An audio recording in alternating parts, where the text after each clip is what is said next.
Hey, welcome everybody to another edition of Beyond the Booth with Phil Harris and Randall Cunningham. I won't delay with a big intro tonight. I'll go straight to my partner, Phil Harris, here, as we've got a very special guest tonight. Phil, why don't you bring guests in and bring Coach in, and it's a special honor. All right, with us is Coach Paul Benefield. Coach, thanks for taking time out to be with us tonight. I know it's a busy week. It's championship week, and a lot of things are going on, but we want to congratulate you again. This is the 8th time in the last 10 years your team has made it to the finals, and you can't say enough about the kids because, I won't say this team overachieved, but this team had a lot of question marks going into the season. And, you really didn't know how this team was going to go. That's true. It has been a manic Monday up to, for sure, today. A lot of things going on. But, yeah, it was. I mean, I really think they have overachieved. I think anytime you play 4 freshmen on both sides and a sophomore, most on the offense, that you're overachieving to be where we are today. We didn't really expect to. We thought we'd have to cook another year and get a little bit older and bigger and stronger to next year. But we made it. Yeah, I guess the young guys stepping up. Of course, you've got a good nucleus of upper class that of course led this team. But what I want to talk about, Coach, too, is kind of to start out, it's great to get to a state championship game, and everybody's kind of going to come back and say, well, Fyffe's in there again. But people don't realize how difficult it is to maintain that excellence at the level Fyffe plays at, because everybody's after you. You get to that mountain, it's tough to stay on that mountain. Well, that's exactly right. I've got to give our kids a lot of credit for coming in and keeping focused on what we need to do off season and summer, and they just they never get tired of it, I guess. And I just I ride the bus and enjoy watching them play. They play hard and they play physical and have had some good leadership and with our older guys, and it's been a whirlwind. I was thinking it's been 4 months since we started practice, and we've made a lot of improvements, I know, but people are beat up, and I'm sure both sides are, and kids playing 14 games. It'll get you beat up. A kid like Tucker Wilkes that plays every play for sure. Yes, definitely, for certain.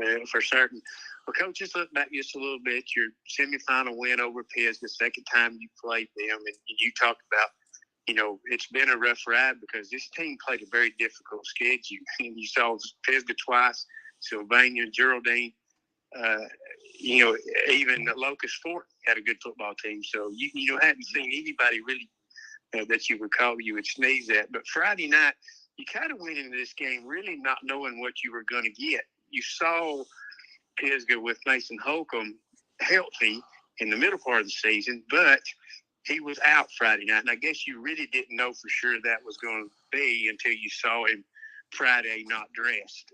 But I guess you had to prepare for in case he did play, in case he did not play. But, it's tough to prepare for a team when you don't really know what they're going to do. That's exactly right. Last year, it was the same thing. When we went to Pisgah, he was hurt, and the Gilbert boy played quarterback that night. And, it's a different style. Both of them's really good and really good athletes and can throw it and run it. And we had a tough time chasing 2 weeks in a row, with Locust Fort quarterback and Pisgah's quarterback. It's just been a rat race the last 2 weeks. Yeah, definitely so. In the game against Pisgah in the first half, it was definitely a defensive struggle. They came to play on defense. I know they held you guys to about 95 yards at halftime. And, of course, they really didn't get their footing, implanted until the second half. But both teams, I think, kind of sort of executed better in the second half, especially on the offensive side of the ball. But this game really was a lot closer than the score indicates. Oh, yeah. Yeah, it was. And, I told the kids before the game, I'm going to have to quit saying stuff like this. I said, what kind of game this is going to be? It might not be a thing like the last one. I said it could be a 14, 16-8 game. Yeah, it could very well could have been. But, it's more my liking of a game than the other one where everybody's running up down the field. But they did come to play, and coaches had them ready to go, and as it should be in the semifinals. And so, proud of my guys for, being ready to go too. And it's a physical game. Yeah, of course, Logan Anderson had another great night. It seems like he gets better as the game wears on. Maybe your offensive line kind of wears down the defense. He just seems to get stronger and stronger. I heard guys on radio talking about one time, here he is, runs play after play. And when they run out on the field, he's the first one to get in the huddle. So, it just seems like his energy level never stops. Yeah, he's really special. Like I said, him and Tucker Wilkes and Simon Hicks hardly ever get to come off the field. We've tried to rest Logan some, having run the ball, but gosh, there's Simon Hicks playing and done a great job blocking for Logan, and Tucker too, of course. And then Simon played middle linebacker, running people down every play. So that's kind of like running the ball too. But those guys are really played well. Well, Coach, something I want to touch on. This is really, I'm not really patting you on the back, but I'm patting kind of the program on the back. Several years ago, it seemed like teams around here, we'd get to the first and second round of the playoffs, we were all gone. We'd get against these athletic teams, and we didn't fare very well. But, it seems like you kind of went back to the drawing board, changed things a little bit, and then all of a sudden Fyffe gets real competitive and starts, making deep runs in the playoffs. But, I think Fyffe kind of set that bar because now we're seeing a lot of other programs around our area. For example, Geraldine, Sylvania, Pisgah have had great years the last 2 years. I think setting that bar high has brought a lot of the teams up to that standard also. But because it seems like Fyffe has made everybody else better around this area. Well, I think that's true. And I think they've made us better by, Geraldine, Sylvania, becoming good as what they are, and that helps us get better. And of course, Pisgah too. We hadn't played Pisgah a lot in the last 10 years, but we played Geraldine every year, and they've always stepped up and played us. And so I think you're right. I think, and another thing, just people look at us, say, hey, there's hope. If you work, we can make it too. So it gives everybody a little bit of confidence. Yeah, I think so. I think everybody uses the Fyffe game as a measuring stick of, where we want to be. And, I think it's made a lot of teams better. Well, Coach, I want to give you the opportunity to talk about the young men on your football team, especially those unsung guys up front. We talk about the Caden Sharps and the Tyler Wilkes and Logan Anderson and Ryder Gibson. We hear those names a lot. But, the guys up front have made the difference for this football team. Yeah, our defensive line, Anthony Mills, played really well. He's 155 pounds in the middle of all that stuff in there, banging and bouncing around. And he's played really well, and along with Tucker Wilkes, of course. And Holden Smith is a guy that you don't think does anything till you get the stat sheet, and you make 6 or 7 tackles. And of course, Caleb Mitchell has done the same thing. And then my freshman is, of course, Gibson. And then Weston Evans played a lot. And Jake Carter-Lyles. And those guys have started on the offensive line, too. And I don't know. Let's see. Gus Fowler's played a lot, 9th grader. And I mean, it's just he's done things you're not supposed to do with 9th graders and 10th graders playing. Noah Gwynn's 10th grader that starts on the offensive line. So Jacob Butts has played some offensive line. So has Levi O'Connor. He's a senior. But it's just been amazing. We've we struggled. Everett D. Boards played in the secondary all year, and Bryce Tutherow, and so it's just people hadn't been starting and have tried to get better. It's ugly sometimes, and we give up some yardage, but we've got the job done in most of the games. Yeah, of course, and that's a tribute to, like you talk about people like, for sure, Tucker Wilkes, he. And Blake Dobbins, I forgot. Blake Dobbins. Blake had a quarterback and then plays free safety, and he's really improved on defense. Yeah, and he's a ninth grader also, isn't he? No, Blake's a he's not. Oh, he's a 11th grader. Okay, of course, and Tucker, Wilkes, you mentioned him. I think he had all-state player as a freshman. Oh, yeah. Yes. He's kind of, he's as important up front as Logan Anderson is on the back end. These two, are really two guys you can really count on. You got that right. He is one of the best, if not the best lineman, the highest motor player in every play, and just a great kid. And it's just an honor and a pleasure to be able to coach somebody like him. Of course, it's been a long season, Coach, and, once again, this team, beats Pisgah 32-14 on Friday. Now it's time to go to Tuscaloosa. Everybody knows that playing for a state championship is special, and then you get to go down to Bryant-Denny. But the state makes this special for the kids. All in all, you guys prepare them. They work all summer. But when you get to this point, the kids are the ones, or the players are the ones that make or break the season. They're the ones that make it happen. So it needs to be special for them when they go to the finals. What does the state do to make it special for them? Kind of roll out the red carpet, kind of go through what championship means, what they're going to go through, and what they're going to see.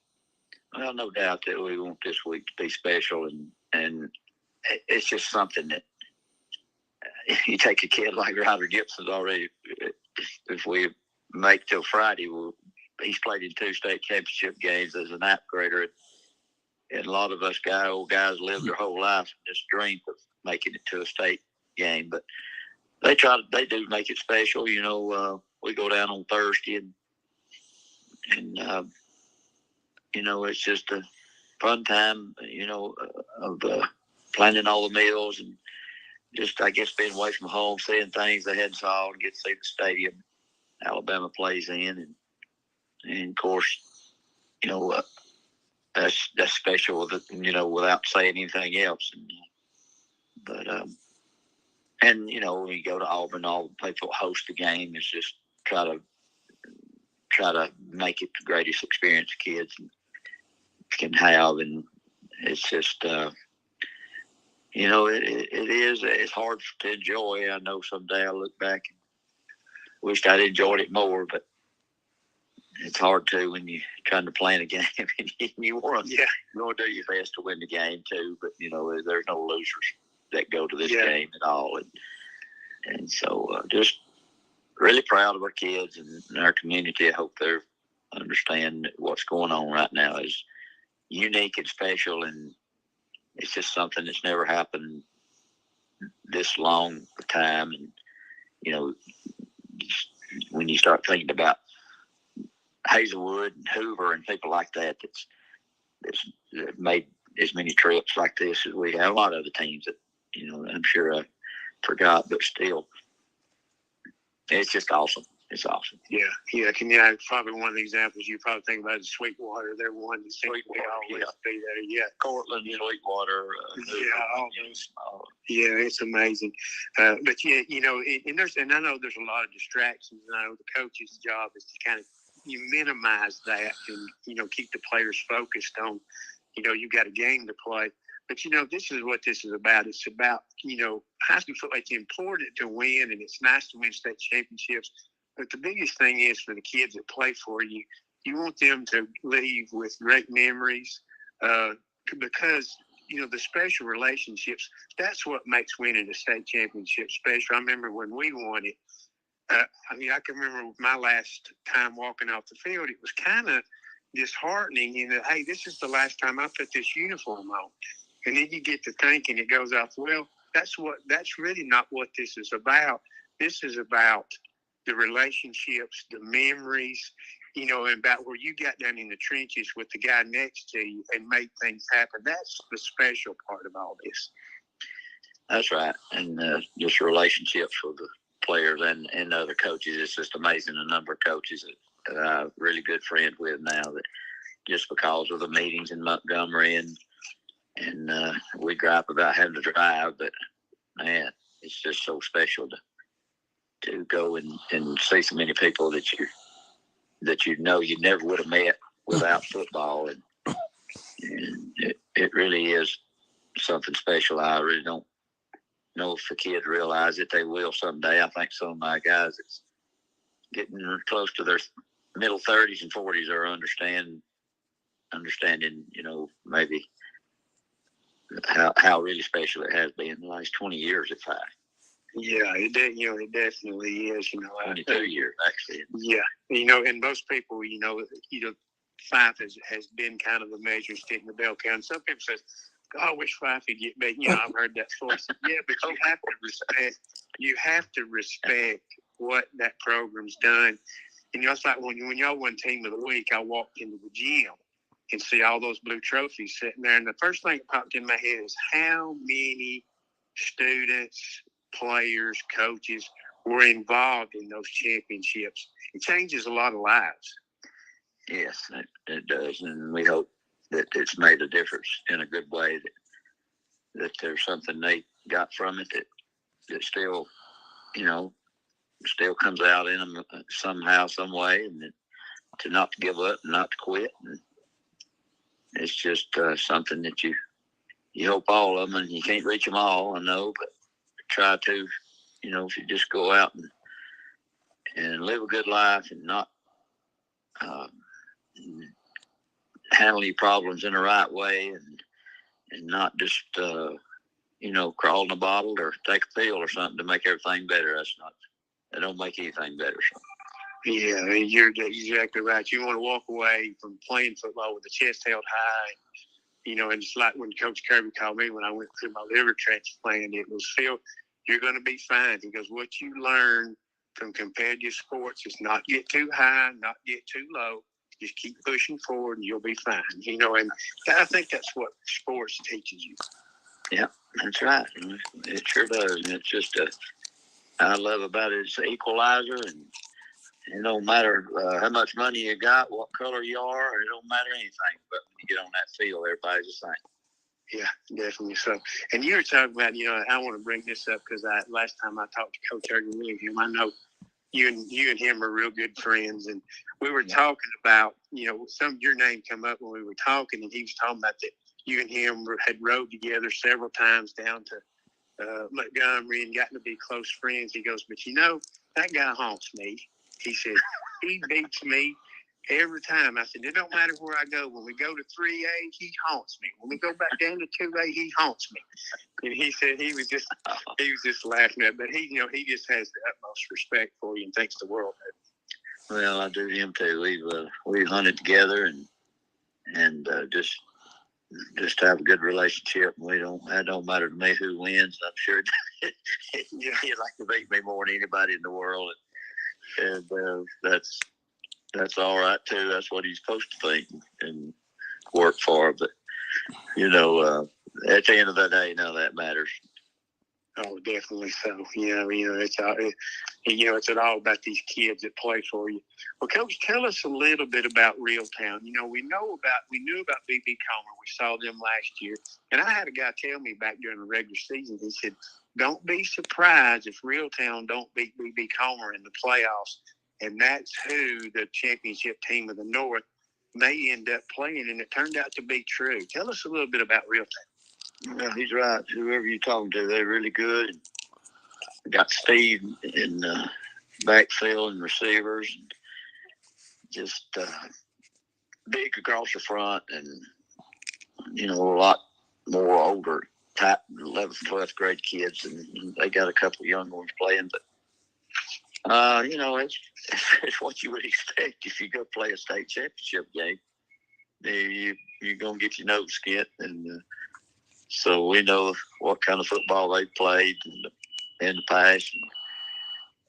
and they've got great tradition at Reeltown, and we hope we do, and we're going to have to play really well to make a showing, to even keep it close. So that's what we will try to do, is just play each play and not worry about the big picture. Yeah, definitely so. Yeah, because, I mean, that's the way it was last year. You had to play after play after play. That BB Comer would not go away. So, yeah, it just seemed like you just never could get a handle on them. But you had to play keep away. Of course, that's a tribute to the kids, Child of Bum. They just kept, my wife even, and she, she learned a lot about football. And she goes, Phil, I don't understand it. She says, BB Comer knows what's coming, but they can't stop it. I said, honey, they're catching blocks. And I said, when you catch blocks, Fyffe's getting 4 and 5 yards of carry. And I said, they're going to get first downs. And I said, they'll come off and break off of a block and make a big play every once in a while. But Fyffe on the other 3 downs is gaining 4 or 5 yards. And I said, they keep getting first downs. And as she watched it, she understood. And that's how important it is up front on the offensive line. And that, that's kind of the bell cow of your football team. Oh, yeah. You got to do with what you got, the best you can do with it. That's the only way we could have stayed in the game with athletes like that is keep the ball, let the air out of it, not let them have it. So it worked out this time. It don't always work out like that. But it did that night, and that was just a great win for us. Of course, like you joked about before, I remember during media days, the one thing you had them on, they didn't know if he was going to go left or right. That's right. Well, there's just 3 or 4 places you can go, and then just football is a simple sport. Just some of us make it look too complicated, but it's really simple. It's, can you tackle the other guy, and can you block that guy, and play with a great effort. That's just that's what we try to do every week. And like I said, it don't always work, but a lot of times it does. Yeah, that's kind of like when I don't watch much football on TV. I like to go see games live, because when you watch these guys on TV, they try to analyze stuff too much. They make a simple game complicated.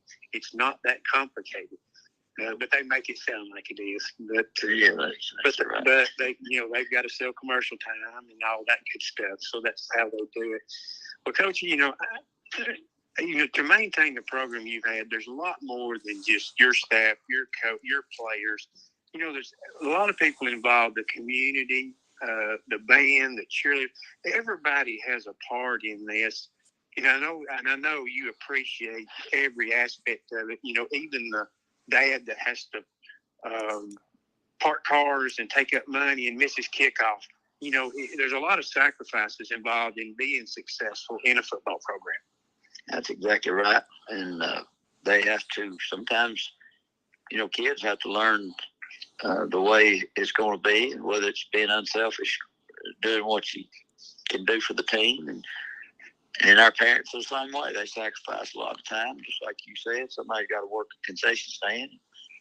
They have to do all that and try to see their kids play. And it's just sacrifice for a lot of people.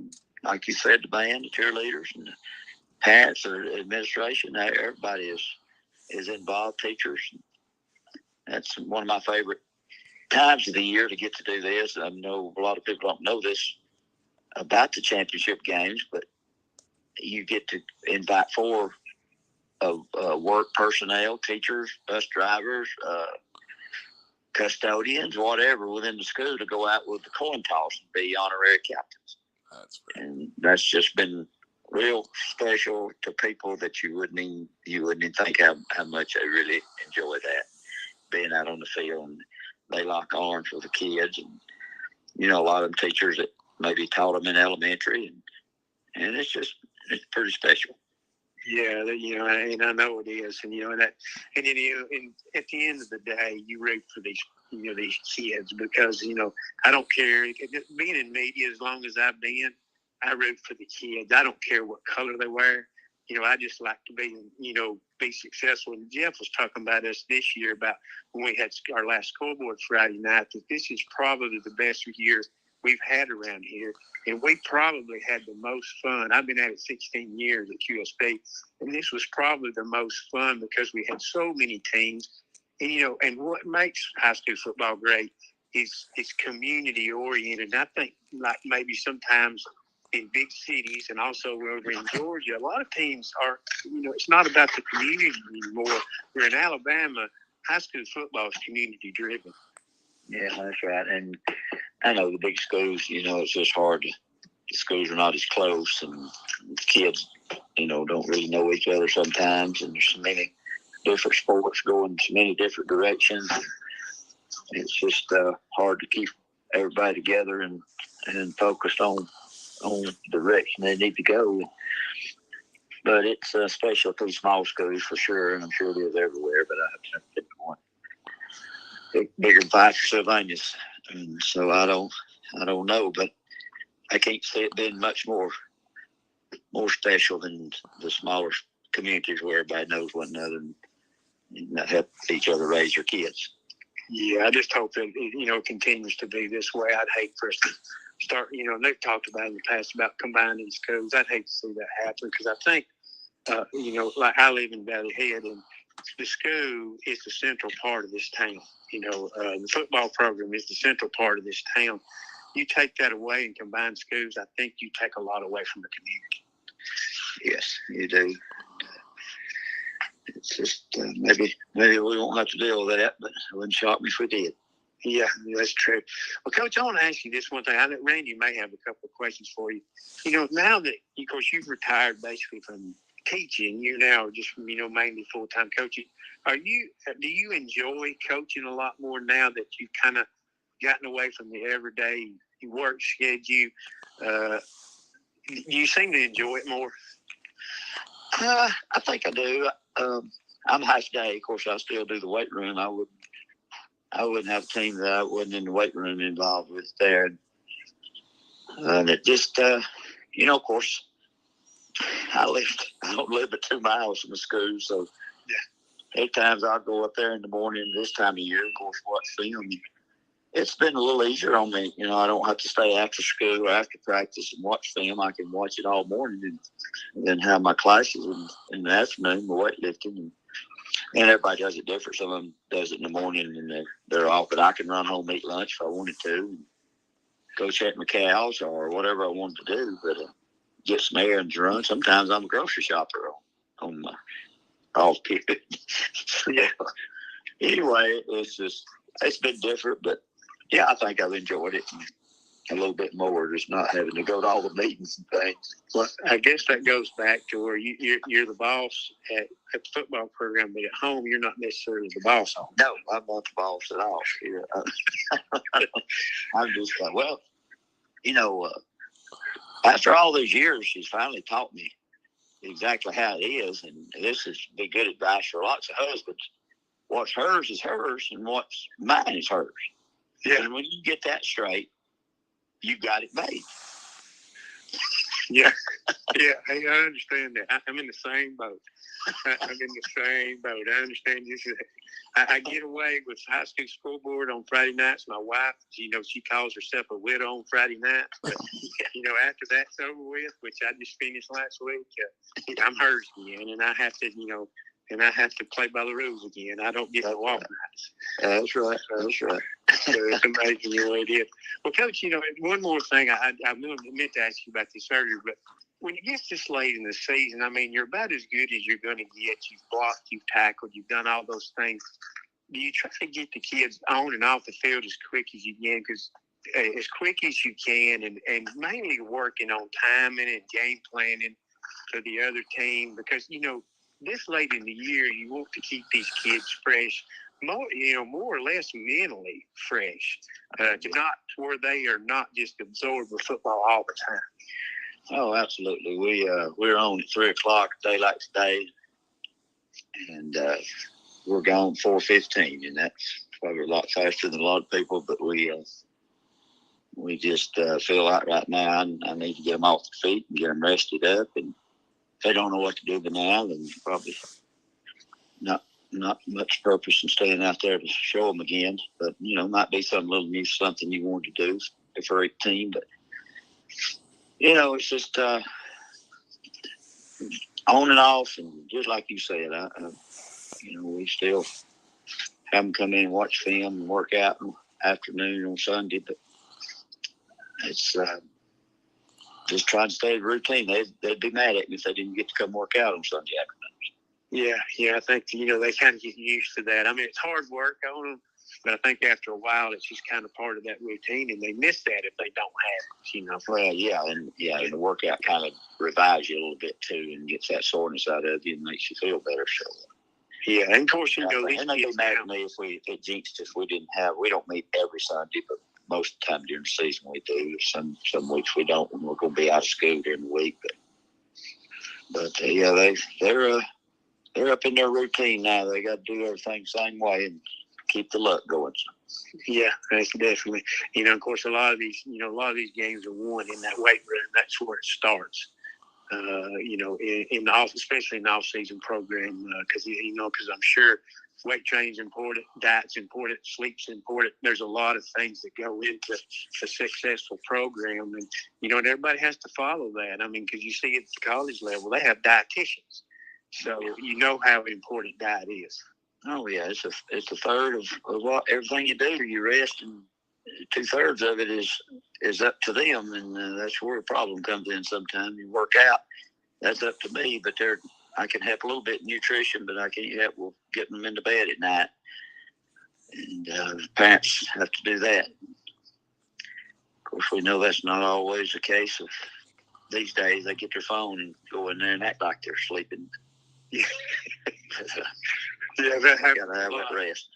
Yeah, definitely. You are correct. Randy, is there any questions you want to ask Coach? Well, before I ask a question, we got one that's been emailed in, Phil, from I believe someone Coach knows. Howie Chaney wanted to know why Coach didn't get a bigger clipboard so he wouldn't have to run the same old plays over and over again. Oh, Coach, if you want to address that one for Howie to start with, that'd be good. I was afraid when you said the word Howie that something was coming in the air tonight. Well, Howie, you know, man, you got to give me a break. We threw 32 passes this year. I don't know what he expects, but I'm working on some new ways to block play. So, you know, that work. That's just like throwing a pass. It's just find some way to block a play a little bit different. So you just tell Howie you keep rooting for the Falcons and not be worried about Fyffe. Yeah, I'll pass that along, Coach. I did have a couple of questions. We'll let you get out of here, Coach. I was talking to Jeremy Johnson, he's on the W Fun team that does your games every week, and he kept talking about your willingness to play young people. Are they a level of coaches going to play young people and build the program around those young people, but you got to accept certain things happen when you play freshman and sophomore? Yeah, I hadn't really done that as much as it seemed like the past few years, and I've had some, and I think maybe the weight room is allowing kids to grow up quicker and to be strong enough to compete. But one thing I really don't talk about, and I mean, I know I said it tonight some about ninth graders, but I really don't talk to them about not being able to compete against the older guys. You know, it is what it is, and we're not going to make an excuse out of it, even though it might be an excuse. But it's just one of those things that, and I say this all the time: if you're a bad dog, you bite when you're a puppy. So, you know, go out there and compete as you get strong, get to experience, and it don't matter to me what grade they're in if they can compete and want to compete and they're not scared to. You know, I have had some young kids that you put in and you can see right off that they're a little bit scared, and, you know, you want to pull them out then. But it just at the end of the day, no, the headlines of the paper won't say Fyffe does this with and the underline says 4 freshmen playing, so nobody cares. Most people just want to see Fyffe get beat. Yeah, they do. And I can't help that. They don't they don't know our kids very well. It's all right if they don't like me, but if they knew our kids and how they act on the field, I don't know how they could pull against them, but I know they still do. But that's all right. That's just part of it. Well, Coach, I wanted to ask you, and we'll let you get off here after this question. I know Logan last year during the Super 7 and during the last of the playoff run was hurt. And I saw you in an interview talk about, or maybe I read it, that Logan was going to get to play in the game and stuff. How special is it for Logan Anderson to get to go after last year and play in this game? Well, I'm, a competitor, it breaks his heart when he's seeing everybody out there playing, and especially on the fact last year we won and celebrating and all that. It's just, you feel like an outsider, and I know I've hurt, was injured, and every football player probably has been and have to miss the game. It don't seem too bad during the week, but now when Friday night rolls around, it's not much fun. But and I'm just proud we made it back on everybody's account. It's just a fun time and something they'll never forget. And just so proud he's going to be able to compete like he wants to do. And that's you'll have to ask him exactly how much but I know it just it's a big deal for him and all of us, and everybody. We got lots of kids that didn't get to play out there last year that'll be there this time. So, well, Coach, I definitely root for you guys because the one thing I noticed about this team this year, they went through a difficult year where the schedule was tough, and there was teams that could beat them, but somehow they found a way. And you have to pat those kids on the back. And I guess sometimes you as a coach maybe sit back and go, it's just amazing to watch these kids because, I know as a coach, this has to be a thrill, especially when you've got as many young players playing, is when that light comes on. That's a special time because I know you see it in those kids' eyes when they get it. That has to be, kind of sort of warms your heart a little bit. Oh, yeah. Yeah, it is. And the amount of confidence they're going to have, going forward next year and the experience they got, just, there's nothing like that. And I think if we have a really good off season, you'll see a big difference in us next year. And I hope that we execute things a little bit better and smoother. But we'll see. It has been very special. Yeah, definitely. So, Randy, is there anything you want to add? No, Coach. I just want to wish you the best of luck and congratulations. And I know, I might do a show with Sylvania, but this week everybody on Sand Mountain ought to be a Fyffe Red Devil. Yeah, well, definitely. I appreciate it. Hope y'all have a Merry Christmas. Thank you, Coach. Coach. I want to add one little story here that Coach Heath Benson. He told me a story one time when he was coaching me as head coach at Valley Head. He told me, he said, we were playing a road game. He said, I got so mad at my kids because every time we would have something bad happen, they just throw their hands up in the air, and we'd spend all of our energy complaining about a holding call or a procedure call. And he said, he said, I had it with him. He said, so after the game was over, I told him, I said, guys, you're spending all your energy level worried about penalties and things that shouldn't matter. He said, I want to tell you something. He goes, and I'm tired of it. He said, y'all wearing me out. I'm done with it. He said, look at Fyffe. He goes, when they get a penalty, you know what they do? They go back to the huddle, call the next play, and they get a first down. The penalty doesn't matter. And he said, I said, and I told him, I said, well, I said, that's a good one to use, but that shows you how much respect people has for Fyffe. Well, that's something, that's a good point. And I talk about things like that all the time, and things you can't do anything about. And one of them is the weather, and one of them is your opponent. Sometimes you can't do anything about it, and officials you definitely can't do anything about. So, if you remember a championship game in 2020 at Tuscaloosa, there's some things that didn't go our way in some different areas. Yeah, I definitely. I run into you after that. It's kind of heartbreaking. Well, no, we won this game. I thought you were talking about, okay. Yeah. Oh, no, it's the one we won was behind, but there's a couple calls, But you can't do anything about it. They're humans, too, and they're going to make mistakes just like we do, and coaches and players do. And you can get frustrated and start having an excuse instantly, or you can shut up and go to work and start playing and play it to the end, and that's all you can do. Yeah. Jim Kirby used to tell us when I played, he goes, guys, when we went to a certain area, I'm not going to bring out where that is, but he would say, guys, he goes, when we get over there, we're down 7-0. He said, I don't want to hear any complaining about the officials. If you're good enough, you're going to win. That's right. That's exactly right. You'll find a way. Yeah. So, well, Coach, it's great talking to you.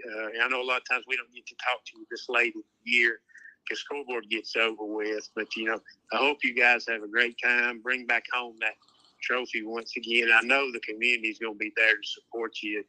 And pass it on to I'm proud of these kids. I think Absolutely. I really do think I wouldn't call it overachieved, but I think they met their maximum potential. No doubt. There is no doubt. Yes, sir. I appreciate y'all having me on, and maybe we'll represent the county well.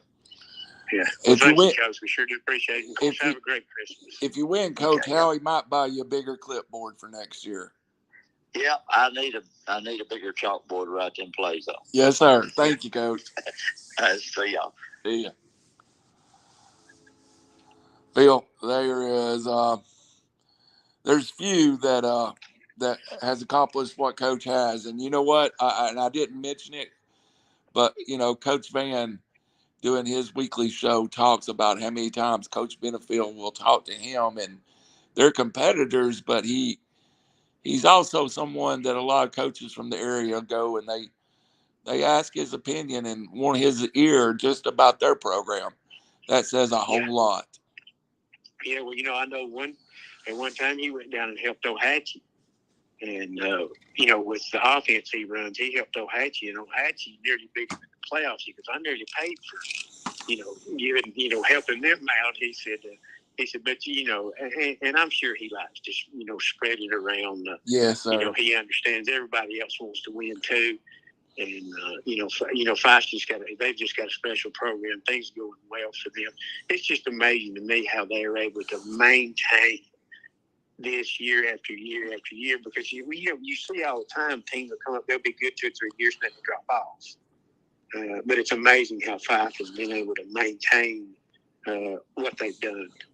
One of the things that we had Coach on over the summer, Phil, and last 2 summers ago, one of the things he talked about then was him becoming a better coach and some of the lessons that he learned as a young coach, at Sylvania and at Fyffe. This wasn't an easy journey for him to get where he's at. He had a few heartbreaking losses early on that I think if you went and gave this Paul Benefield that same team, they'd probably come away with that state title. Yeah, you probably very well could. Of course, Logan Anderson, his dad and uncle both played for Coach Benefield. Yes. At Sylvania, and they were outstanding players. I mean, they were top notch. So, he's kind of continued in Dad and Uncle's footsteps. Absolutely. And Logan has, and has really has taken that team to a higher level. But I think he was hurt, and Coach wanted to nurse him along first of the year. When I talked to him in the preseason, he didn't help it yet. He said, "I'm going to nurse him along because I'm going to need him later in the year," and that's definitely been true. He's their bell cow.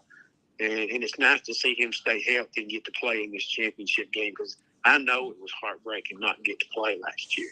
And what a football player he is. And you covered it well with Tucker. But, Tucker's next generation of that Fyffe football, and, just a freshman, and already you see his name on all state list and all, just he's an amazing young player. Yeah, Tucker Wilkes, you come in? Yes. Yeah, he was All-State as a freshman and a sophomore. He's now a junior. Of course, he'll be All-State again. But, that's 2 players to kind of build your program around. But if the younger guys hadn't stepped up, they would not be where they're at. So, and that's a tribute to the older guys too, because they took them guys under their wing and made them better. Because it's hard when you got young guys, because mentally it's tough on them. So somebody has to encourage them more than ridicule them. They have to be. To me, a young guy needs to be encouraged more than he needs to be yelled at.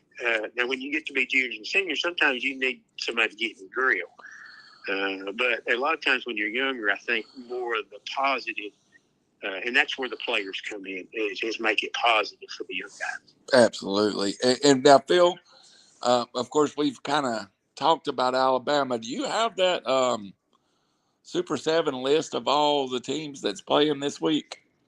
Oh, who all plays? Yeah, yes. I've got it. Let's see. Let me see if I can kind of go in order. It starts on Wednesday night, of course, the 7A state championship. Of course, they didn't play. They have one less round because there's only 32 teams in Class 7A.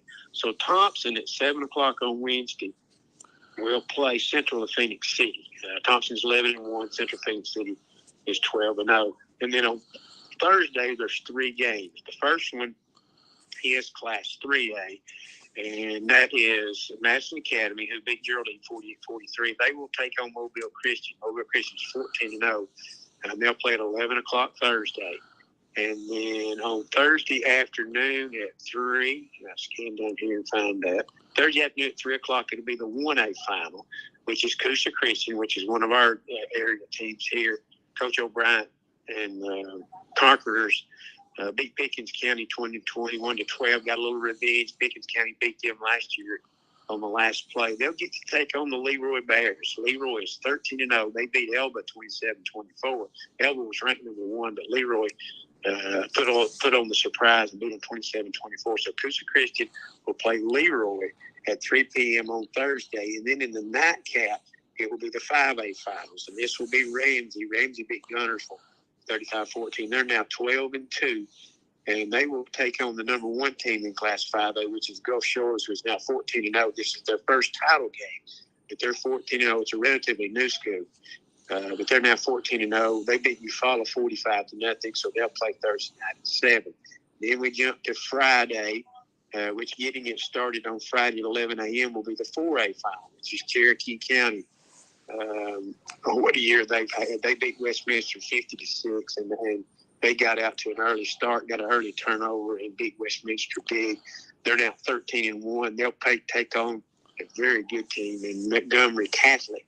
Montgomery Catholic beat Booker T. Washington 28-0. They're 14-0. Of course, that's at 11 o'clock Friday. Then comes Fyffe, shut down Fyffe because they're going to be headed to Tuscaloosa. They're now 13-1. They beat Pisgah 32-14. And what was a good game, Fyffe was up 8-0 at the half, got up 16-0, but then Pisgah scored, then Fyffe scored, then Pisgah had a chance to get within 8 at 24-16, but they didn't get the 2-point conversion, and that kind of was the difference there because Fyffe added a late touchdown to kind of put it away. But that was a good defensive football game. Pisgah had to change things up a little bit, but you can't take nothing away from them. What a great year they had, 12-2. But Fyffe at 3 o'clock will play Reeltown. Reeltown beat B.B. Comer in overtime 31-28. And I don't know if you knew this or not, Randy, but they went into overtime, tied 28-28. Reeltown got the ball first, kicked the field goal, went up by 3. Well, then B.B. Comer had their chance. And on 4th down, they decided to kick a field goal to send it into the next overtime. With a field goal hit the upright. Oh, wow. So they lost in a heartbreaker 31-28. So that leads Reeltown against Fyffe. And you heard Coach Benefield say it, that Reeltown does have a good football team. I got told this earlier in the year, don't be surprised if B.B. Comer loses to Reeltown. And it turned out to be true. I can't remember who told me that, but it's in the mid-season. And so we were looking for Reeltown, B.B. Comer, Pisgah, Fyffe to be that Final Four, and that's the way it worked out. So then they will play, of course, at 3 o'clock. And then the nightcap will be the 6A final on Friday, and that will be Clay Chalkville. Now we'll take on Saraland. You talk about a good one. There are several D1 players going to be playing in this game. Saraland, I know, has an Alabama, well, at least one Alabama commit that's really good. This is full of all-star. This will be an all-star game, basically. Saraland beat Pike Road 46-7, and Clay Chalk will beat Parker. Parker's good, 38-13. So it'll be Clay Chalk 13-0 against Saraland 14-0. And I don't know that Saraland, I would be willing to bet coming into this game they are probably the best team in the state of Alabama. You know, that Saraland team beat Lipscomb earlier in the year when Deuce Knight, the Notre Dame commit, was their starting quarterback. And also, I was reading some stats in my little work for Rivals. Saraland's quarterback has 62 touchdown passes this year. That's just unreal. That is unreal what he's done so far this year. You know, and of course, you know, we didn't talk about this, you know, with Logan Anderson for Fyffe. You know, I think he's over 2,500 yards now. And God, I don't know how many touchdowns he scored, but I think he's up around 2,500 yards. And that's at the early part of the season. He was kind of being nursed along. Most of this has been toward the end of the year. Yeah. Well, Phil, I do want to throw in a couple of Georgia. You know, we kind of got some teams in the area that's going to be in the Georgia Dome playing. I won't go through all the Georgia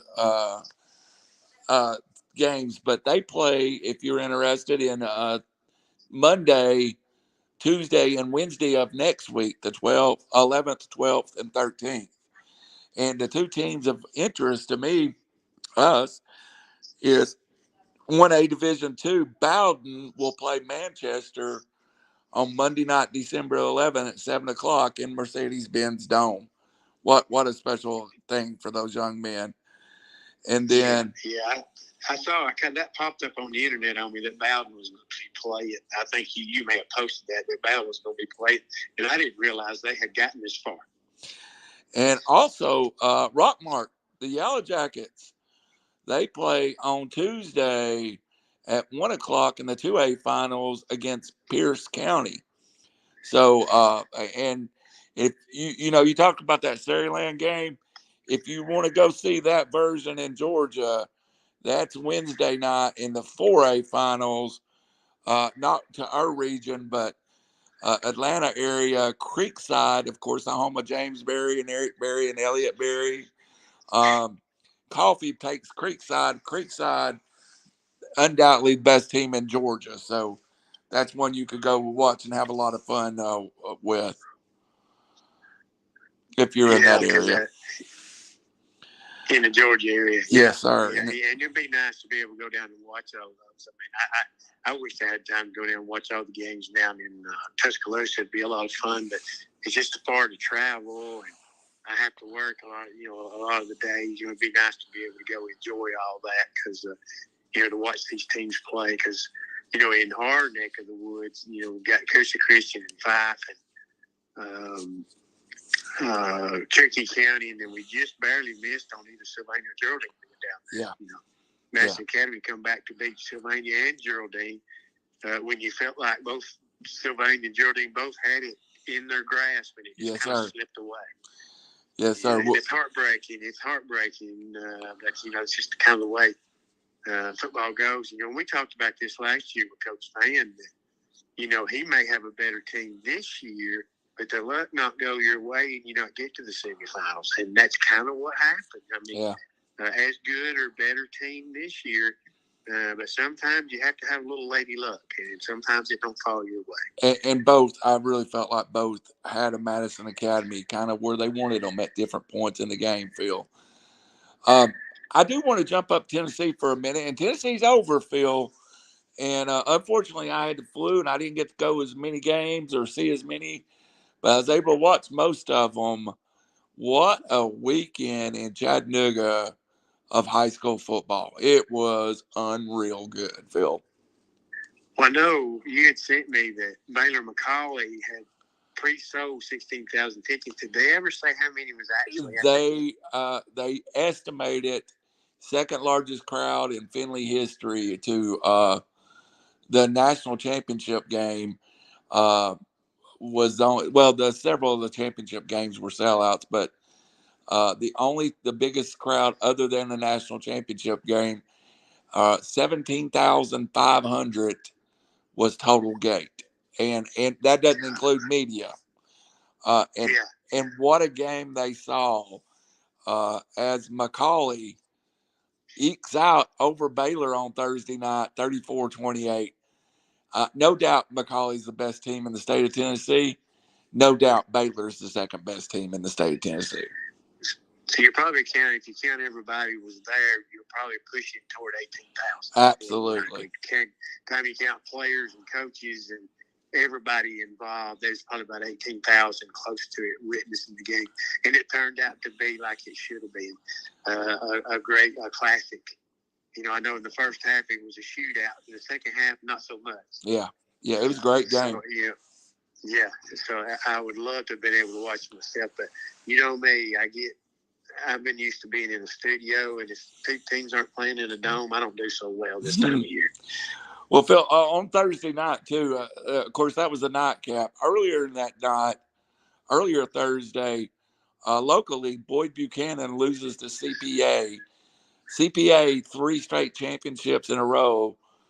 You know, we talked about Boyd all year, but something we didn't talk about, Boyd was playing 3 true freshmen in that defense field. And Gary Rankin, 17 state titles, young Boyd Buchanan team, probably a year before they should be there, plays Ingle Martin, former Florida quarterback, and loses 35-13. And then the middle game, 2 Nashville area teams, Middle Tennessee Christian beats Friendship Christian 28-13. But that really set that tone for that weekend. Yeah, definitely sound like because Boyd Buchanan, even though they got beat, they were a sound football team, and it's just amazing that Rankin was 17-7 in finals. Yes, matchups or something like that. It's just amazing what he's done as a coach. And I know sometimes you go to the schools and you're able to get players to come to you and whatnot, but just to build a program and get kids to come play for you.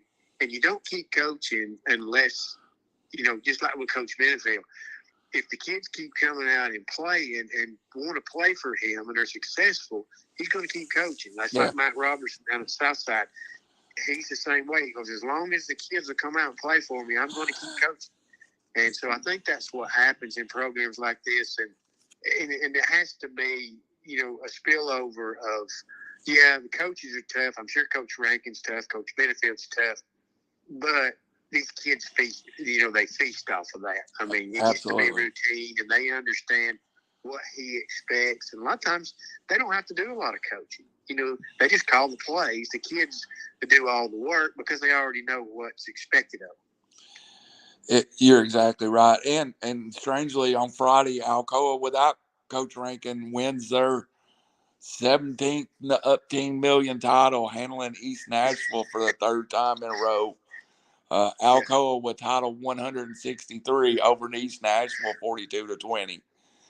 But it's amazing, kind of what because in Tennessee a lot of teams will ask to play up. I wonder why they don't do that. Well, I know for a fact that Upperman's playing up to be out of 4A to be in 4A, which we'll talk about Upperman losing in the 4A title game just because Alcoa could win 4A 5A easy.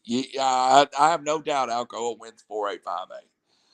I think 6A they'd struggle with just an absolutely great Houston team. But I think they win 4A 5A and they should play up.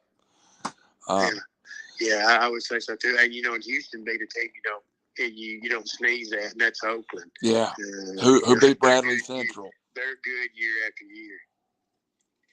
But Phil, the highlight of Friday was the first game, and I know I've talked to you on and off a little bit about it, and I just wanted to bring it up because we are going to do something special with the South Pittsburgh team. And our friend Calvin Gilley had an interception in the 4th quarter that absolutely sealed the game for the Pirates.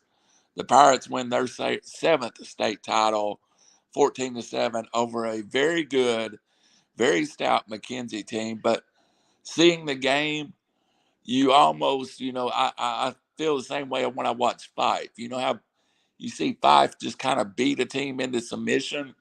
You kind of felt like South Pittsburgh just kind of wore McKenzie into submission, lose their starting quarterback, who was very, very, shouldn't probably be playing if it was regular season, go single wing, Phil, in the third and fourth quarter with James Ferrier or Jamon Ferrier at quarterback, Ferrier, and just absolutely beat on McKenzie until they score a couple of touchdowns late and beat McKenzie 14-7.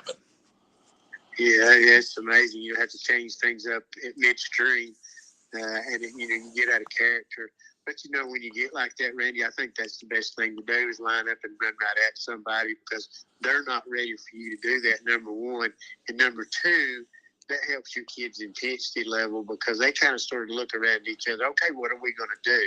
All right, guys, we're going to line it up and we're going to run right at them. And you guys, it's going to be simple. Go up and block, And, and I remember back when I played, we would do some things. And if Coach Kirby felt we lost our intensity, he just made us line up and run right at people. And that's tough on the offensive line, but that brings up that intensity level.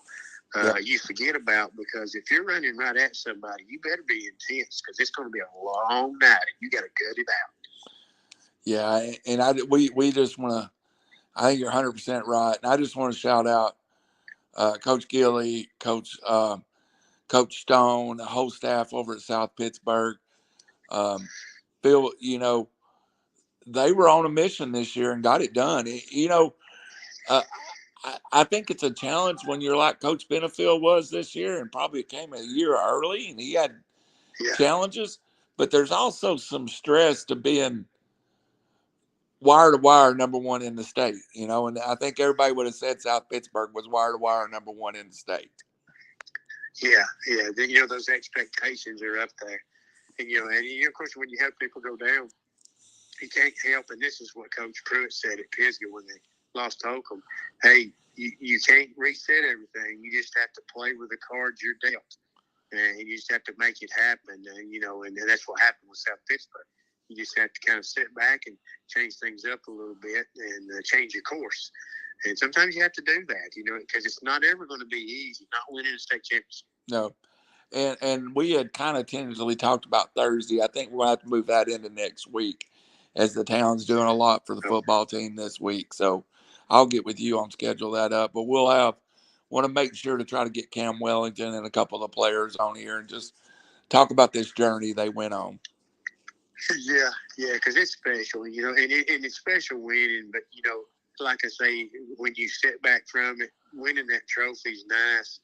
But when these kids kind of sort of sinks in a little bit, the relationships, the memories, these guys you go to war with, and night after night, on Fridays when you're working out in the weight room, that's what makes the run special. And when these kids get finished playing football, that's what they will miss. It isn't winning the football games. What they'll miss is the relationship with the people, not only their players, but with the cheerleaders, your fans, and all that stuff. That's the things you miss when you quit playing football. Wins are important, but it's the relationships you make that really ultimately lasts a lifetime. Well, Phil, you're 100% right, and I don't know that they always know that, but they will learn it at some point. Oh, yeah, it sinks in. It sinks in. Just like I said, when I walked off that field last time, this is the last time I put this uniform on. This is it. I'm done. I'll never do this again. And then it dawns on you, well, that's what this wasn't about. This was about making memories. This is about the relationships. And, and it just hit me. It says, you're going to cherish this for the rest of your life. Yeah, absolutely. And I think going through what I've been through, and then I get to be on scoreboard on Friday nights and share some stories. Sometimes you get caught up in, you'll watch media people and you think, you never played a down in your life. You never played basketball in your life. Of course, I didn't play much organized basketball either. But the thing is, when you've been there and you've seen it, you can share stories. And, and when you haven't been there, there's some things you miss and you don't know. You just go by what people tell you. But when you experience it and you know what these kids go through, it's just the ultimate. I mean, I guarantee you from South Pittsburgh, when that final horn went off, I mean, the weight of the world went off those kids. Yeah. Because the pressure's been on all year. And, and I guarantee you, every one of them just wanted to jump for joy. Because finally we can actually celebrate, and the coaches are going to let us do whatever we want to now. Yeah. If we want to go nuts and rip the carpet up, we can do it now because, we did what we set out to do. And, and it's, it's just a wonderful feeling for those kids. It was, and I'm so proud of them. Friday night also had a guest celebrity show up at the Finley Stadium, Phil, for the Knox-Webb Page game. You always see thousands of coaches, but roaming the sidelines as his daughter is a student at Page was none other than my dear friend Jelly Roll was at the state championship game as Page loses to Knox-Webb 24-19. But as I understand, Jelly's daughter is a sophomore at Page, and he came over and supported the program to close out Friday night. Yeah, I saw that picture, and I thought, there you go. People just comes out of everywhere. Yep. And you don't know what links them. You find out the story, but you're not, people's linked, and it's amazing how that works out. And so, yeah, it's a little bit of an extra special treat for them. But, I wonder if they're going to keep the state championships in Chattanooga for a long time, because it seems to be working out pretty good. They need to. They need to, absolutely 100%. It was, 50,000 people attended over 3 days. That's a lot of folks, Phil, to see high school football. Is that better than it's ever been? I know I went to Nashville a few times. I would when it was there, and it's a good crowd draw, especially with the big schools. But I don't know if there's ever that much. Yeah. Of course, I mean, you got a lot more classifications now. Back at that time, there was 3 classifications. Yeah. Well, and Saturday was just a trash day to play football, but they still had a good crowd over there Saturday for Pearl Cone, who beat Upperman 36-27. Former Sequatchie County head coach Adam Kane, of course, at Upperman now. And then Riverside beat East Robertson, who had eliminated most of this area's 2A teams 13-7. But all in all, was a great weekend. And I don't know. I think Chattanooga for sure has it one more year, Phil. But that's something they need to look. And I think, they talk about travel for some of the Middle Tennessee schools and West Tennessee schools. I don't know that it isn't just as far for them to travel to Cookeville, where it's been for the last 5 or 6 years, as it is Chattanooga. And I know the roads getting to Chattanooga is better than Cookeville.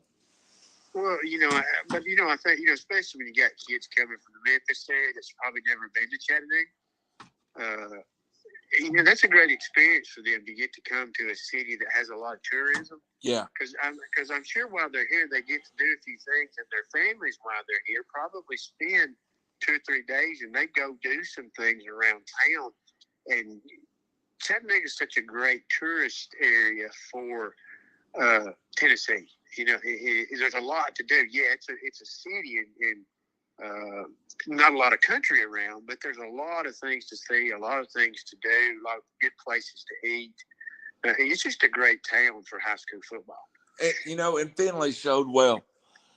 Finley's a nice facility. If anybody's not been there, it's really, I think more than UTC, that thing is built for high school football. The way it's laid out, it is perfect for high school football. You are downtown Chattanooga, and you just really, it's a special feeling. And of course, we'd be remiss if we didn't mention the Mocs losing the FCS playoffs, but second round appearance for the Mocs, lose to Furman. But it's been a great weekend of football, and next Monday, I guess we'll talk about Alabama state championships. Looks like I'm going to spend my weekend trying to get it on the radio and listen to. I know the Fyffe game. I know the fun radio crew out of that has done their games all year will be live with the Fyffe game. 92.7. Yeah. Yes. Yeah, they will be there. So, and of course, I know WEIS out of Center will cover Cherokee County. Cherokee County, and then WGAD in Gadsden will cover Coosa Christian. So we'll have flagships for the teams around here that gets to the finals. I know those three. Of course, here in Alabama, you watch it on TV. It comes on public television. You get to watch them. I watched Fyffe last year. That's a good thing about not being able to go. I can at least get home in time to watch Fyffe play. Yeah. And I want to see that because I want to see Reeltown play. And I'd like to see that Coosa and Leroy game, or Coosa and not Leroy, but it's Leroy. The Leroy Bears. I noticed that I seen a guy on the internet. You may have posted it. That running back that was running the football, and they're in the black pants and the black sleeve jerseys and black helmets. I said, if that ain't intimidating, I don't know what is. Absolutely. Just the uniform, the way they're uniformed. I said, that's an intimidating look. But Leroy's good anyway. I mean, they don't need to be intimidating. That uniform just looks intimidating. And for the folks that don't join, that join us just for the shows, we do a pretty good job repping high school football in Tennessee and Alabama and Georgia on the RiverCity-Media Facebook page. So come on there and look, post some articles. Our boy Jeremy Johnson follows Fyffe, and of course Howie Chaney always follows Sylvania. And you just tell me, and I'll put you on there in a minute, and you can represent your team if you want to post articles or do something. Yeah, especially statistics and things like that, because it's always good on Scoreboard Show. We get stats. There's several people that send us stats, and it gives us a little storyline. Yeah. When you get toward the end of the show, and it adds a lot to the show because you want to mention kids if you've got something to mention about. It was when people do. And Jeremy Johnson, he does a great job with Fyffe. I've run into him several times, and I know he thinks a lot of us, and we think a lot of him. And they do a great job covering Fyffe football, and that's good because that community really surrounds itself around Fyffe football. Because it's the big red machine. So there's no doubt about that. But I hated it for Pisgah losing because what a great year they had, and they deserve to be there just as much as Fyffe does. Because what a great year they had, and Sylvania probably bowed out earlier than they meant to. Geraldine had an opportunity to get to the finals. Gunnersville had a great year from around here. They surprised Pleasant Grove. It's just that things just didn't go their way in the semifinals. Had they got it at Chorba-Lee, because that's a tough place to play, especially when the community turns out over at Gunnersville. But it was good that, Coosa had their problems in the middle of the season, but they righted the ship and they made their way down to the finals. But you got to root for these kids and the communities. Because, absolutely. It's a lot of fun for them. The community probably has as much or more fun than the players do. Well, and it's not always, and that's what I've told people about the college football expanding. It's not always the number one seed that's there over in, just look at East Robertson. I know they lost in the 2A state championship, but East Robertson was a 2 seed when they come to Jasper and beat Marion County and make it all the way to the finals. That's a great story. Yeah, definitely so. I mean, they hit their stride at the right time, and that happens. You don't know who's going to get hot at the right time and make a run at it. It's happened. Now, that Booker T. Washington bunch from Tuskegee, they got to the semifinals. They were 6-4 going to the playoffs. Oh, yeah. And they worked their way and won 3 games. Of course, they run into a buzzsaw in the semifinals. They got beat 28-0 by Montgomery Catholic, but that's nothing to sneeze at because Montgomery Catholic's very, very good. somebody Booker T. Washington's one of those teams that kind of overachieved, I think. Somebody in those first 3 or 4 years of having 12 teams will make a run in college football that shocks the nation. But, I've said here, Phil, I've said on RiverCity-Media in written, the 14 playoff is trash versus the high school football playoff to crown the champion. It is the most exciting thing to watch these last 5 weeks in the state of Tennessee. Every week was exciting. Every week we had an upset. There's teams like Sequatchie that you haven't thought about in 3 weeks, but, they were in a hairbreadth of beating number 1 Megs. There's great stories every week. Yeah, and, of course, we'll touch on this a little bit, but, the Final Four in the college playoff, it kind of puts a damper on things because there's so many people upset about who got in there. Absolutely. To me, that's what I picked. I said that if Georgia won, Alabama's out, of course, and I had my picks, but if Alabama won, the exact 4 I thought that would turn out to be because Florida State's quarterback got hurt. And everybody says that shouldn't matter. I said, well, it mattered last year. It did. I said, when TCU was the battle with it, everybody was wanting to throw Alabama in there. Well, Tennessee beat Alabama head to head, and they smothered LSU. Well, Alabama lost to LSU also. I know we lost to South Carolina, but the reason we weren't mentioned in that final argument is because Hendon Hooker got hurt. Yeah, finished 6 behind Alabama. If Hendon Hooker had stayed healthy, we would have probably been ahead in the fuss in that had he been healthy. So we got penalized. Yeah, absolutely. If you really look at it, we weren't even talked about. And it's just, it is what it is. And I hate it for Florida State, but you can't have 5 or 6 teams that's not fixed that way yet. And 12's not even enough. Everybody will say, well, Georgia's one of the best 4. Yeah, but they lost at the wrong time. And the thing was, I said, but you got to figure the Washington-Oregon game, that was a playoff game. The loser's not getting in, the winner will. That ended up being Georgia and Alabama, that was a playoff game. If Texas had not been beating Oklahoma State, they wouldn't have been in there. So it got here at the end, it was playoff games. Yep. Even though there was 8 teams involved, it turned out to be playoff games at the end. It just fell that way. And, and I hate it for Florida State because they deserve to be there. But I'm still, how can you leave an SEC team out of the top 4? And nobody wants to play Ohio State, Oregon, or Georgia right now, who would all be there next year in a 12-team playoff. And nobody wants to play them right now. You're right. Yeah, you're exactly right.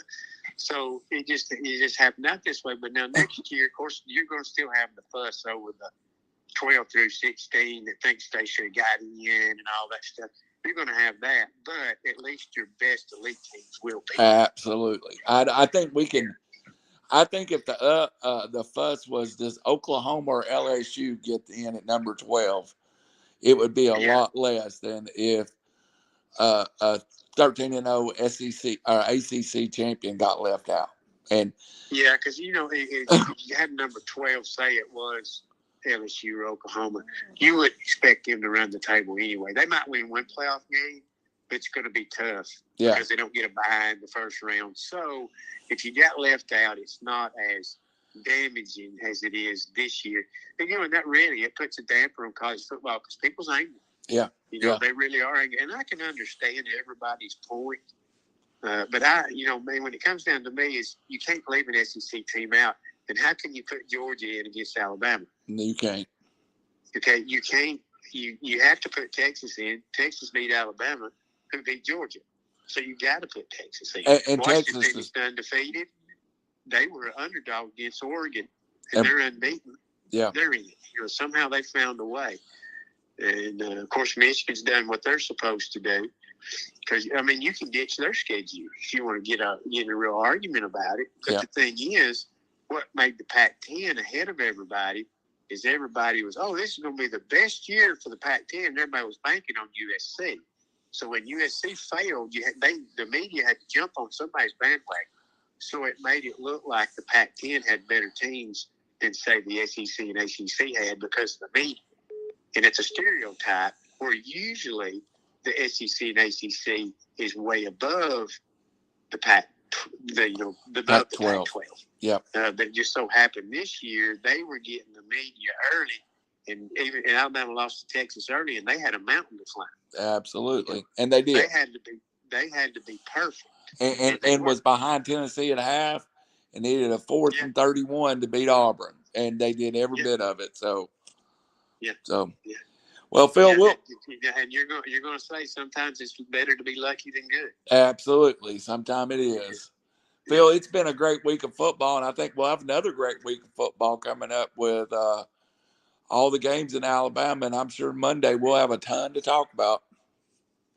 Yeah, definitely so. Especially because we've got some local teams here in the finals. That makes it a little extra special, a little more to keep up with. Because sometimes you look back, you'll have one team down there. Well, this year we've got 3. Yep. So from our coverage area, but scoreboard was a lot of fun this year. I think me and Jeff probably had more fun than we've ever had because the team did so well. We had a lot to talk about later part of the season. Because a lot of times it was kind of a grinded out show, but this year, so many teams did well. We had a lot to talk about, and we're getting a lot more people to send us stats and information, and it gives us more to talk about, which adds a lot to the show. And that's what helps about getting out in the community and, knowing people, because like 3 weeks ago, we had 6 coaches call. Last week, we had 5 coaches call, or week 4 last, had 5 coaches call. That says a lot about the interest in high school football in Northeast Alabama because they wanted to be on the show. Yeah. And so, and that's a tribute to the show. And, and it's a first-rate staff. Everybody, does their part. We try to be accurate. We try to be on money with all the scores. We double-check. And, and because we don't want to get out of any false information if we can help it. Sometimes in live radio it happens. But, it's always fun. I finished up my 16th year, and I'm already looking forward to next August. Me too. And, those state championships are few and far between. 32 years of radio, and I still haven't called a winning game yet. So, I got to call one championship game in football in the finals, lost. I called 2. Just getting to be there, it's something special. I called 2 and got beaten both of them. So, but for Phil Harris, for Randall Cunningham, this is Beyond the Booth. We'll see you next Monday. And God, it was great to have Coach Benefield on, Phil. Yeah, definitely so. He's top notch. He loves to talk about the kids and the community and all that stuff. Not necessarily he don't much like to talk about himself. Of course, I guess we could throw the Packers at him or something. I started to, but Howie Chaney got my question about the Packers. Yeah. But Howie had a good question though about the clipboard. That's good. Yeah, it was. There's one thing you can't holler at Coach Benefield is, when the people in the stands are hollering, "Hey, Coach, turn the page." Well, he's only got one page. Well, he's only got I started to ask him if he's got a clip note. Yeah. All right, buddy. It don't do good to turn the page because there's not nothing on the other side. That's absolutely it. Yeah. For Phil Harris, for Randall Cunningham, we'll see you next week. And this is Beyond the Booth, your weekly high school football magazine.